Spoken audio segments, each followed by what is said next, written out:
السلام علیکم ورحمۃ اللہ وبرکاتہ۔ یقیناً آپ خیر و عافیت سے ہوں گے۔ آج میں آپ کے لیے انتہائی دلچسپ ایک واقعہ لے کر حاضر ہوا ہوں۔ ایک حیران کن تاریخی واقعہ ہے۔ ایک ایسا شخص بھی دنیا میں گزرا ہے جس نے آدم علیہ السلام کے زمانہ سے لے کر حضرت موسیٰ کلیم اللہ علیہ السلام کے زمانے تک عمر پائی ہے۔ 3500 سال اس شخص کی عمر ہوئی ہے، اور اس کا قد اتنا بڑا تھا کہ سمندر میں کھڑا ہو کر وہاں سے مچھلیاں پکڑتا اور ہاتھ بلند کر کے سورج کی گرمی اور تپش سے اسے مچھلی کو بھون کر کھایا کرتا تھا۔ اتنا بلند قامت شخص تھا کہ سورج سے مچھلیاں بھون کر کھانے والا۔ آج کے دور میں اگر جو ہم روٹی بناتے ہیں، آج کے دور کی 12,000 روٹیاں اس کے آگے رکھی جائیں تو اس کا پیٹ نہ بھرے، اتنا بلند قامت شخص تھا۔ آدم علیہ السلام کے زمانے سے حضرت نوح علیہ السلام کا زمانہ آیا تو حضرت نوح علیہ السلام نے جب اپنی کافر قوم کے لیے دعائے ضرر فرمائی، قوم پر اللہ کا عذاب آیا اور جودی پہاڑ تک اس پانی میں ڈوب گیا، اور 13 دن بعد اس پہاڑ کی چوٹی نظر آئی۔ تو یہ شخص اوج بن عنق جو تھا، یہ اس پانی کے اندر بھی نہیں ڈوبا بلکہ اس طوفان میں سے محفوظ رہا، سوائے ان لوگوں کے کہ جو حضرت نوح علیہ السلام کی کشتی میں سوار تھے۔ اوج بن عنق کے علاوہ کوئی بھی زندہ نہیں بچا تھا، اور اس کے بھی بچ جانے کی وجہ یہ ہے کہ اللہ کے نبی حضرت نوح علیہ السلام جس وقت کشتی تیار کر رہے تھے تو آپ کو ساگوان کی لکڑی ضرورت تھی، تو اس کو اٹھا کر لانا ناممکن تھا۔ آپ نے اس شخص کو کہا، اوج بن عنق کو، تو یہ شام سے ساگوان کی لکڑی اٹھا کر لاتا رہا، اور اللہ نے اس محنت کو قبول فرمایا اور اس طوفان نوح میں اسے بچا لیا۔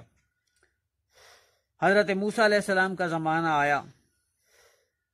اللہ کے نبی جناب موسیٰ کلیم اللہ علیہ السلام نے اپنی قوم بنی اسرائیل کو فرعون کے چنگل سے آزادی دلوائی، اور یہ قوم جب آزاد ہو کر ایک میدان میں پہنچی تو یہاں پہ ان کے لیے اللہ کی بارگاہ سے من اور سلوہ نازل ہوتا رہا، اور پھر ایک دفعہ یہ تنگ ہو کر قوم موسیٰ کے لوگ کہنے لگے کہ اللہ کے نبی، ہمیں آپ ایک کھانا کھلا رہے ہیں، اللہ سے دعا کریں کہ مالک ہمیں ہر طرح کے کھانے، ساگ، دالیں، پیاز، لہسن وغیرہ عطا فرمائے۔ تو اللہ کے نبی نے فرمایا کہ اگر یہ کام کرنا ہے تو ملک شام میں اترو، اور وہاں پہ قوم عمالقہ سے تمہیں جنگ کرنا ہوگی، کیونکہ اوج بن عنق جو تھا اس کی قوم عمالقہ تھی، اور اس کی ماں کا نام صفورہ اور باپ کا نام عنق تھا۔ اللہ کے نبی موسیٰ کلیم اللہ علیہ السلام نے اپنی قوم کے 12 سردار، رب کے حکم سے 12 سرداروں کو، 12 قبیلوں کے 12 سردار جو تھے انہیں چنا، اور انہیں قوم عمالقہ کے حالات دریافت کرنے کے لیے بھیجا۔ جب یہ لوگ وہاں پہنچے تو اوج بن عنق نے ان سرداروں کو پکڑ لیا اور پوچھا کہ کہاں سے آئے ہو۔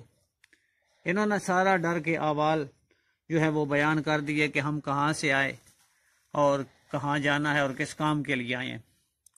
تو جب حضرت موسیٰ علیہ السلام کا انہوں نے ذکر کیا تو اس نے 12 کے 12 سرداروں کو پکڑ لیا اور اپنی بیوی کے پاس لے کر گیا، اور اسے کہنے لگا کہ میں تمہیں آج عجیب و غریب لوگ بندے دکھانے لگا ہوں۔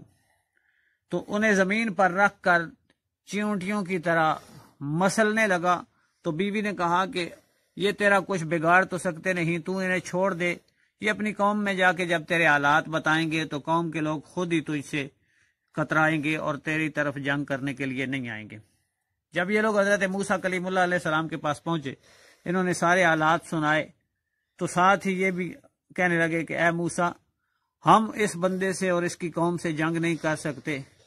قرآن نے ان الفاظ کو بیان کیا ہے کہ وہ کہنے لگے، فَاذْهَبْ أَنْتَ وَرَبُّكَ فَقَاتِلَا إِنَّا هَاهُنَا قَاعِدُونَ، اے اللہ کے نبی موسیٰ، آپ اور آپ کا رب ہی جنگ کریں، ہم یہاں آپ کا تماشا دیکھیں گے۔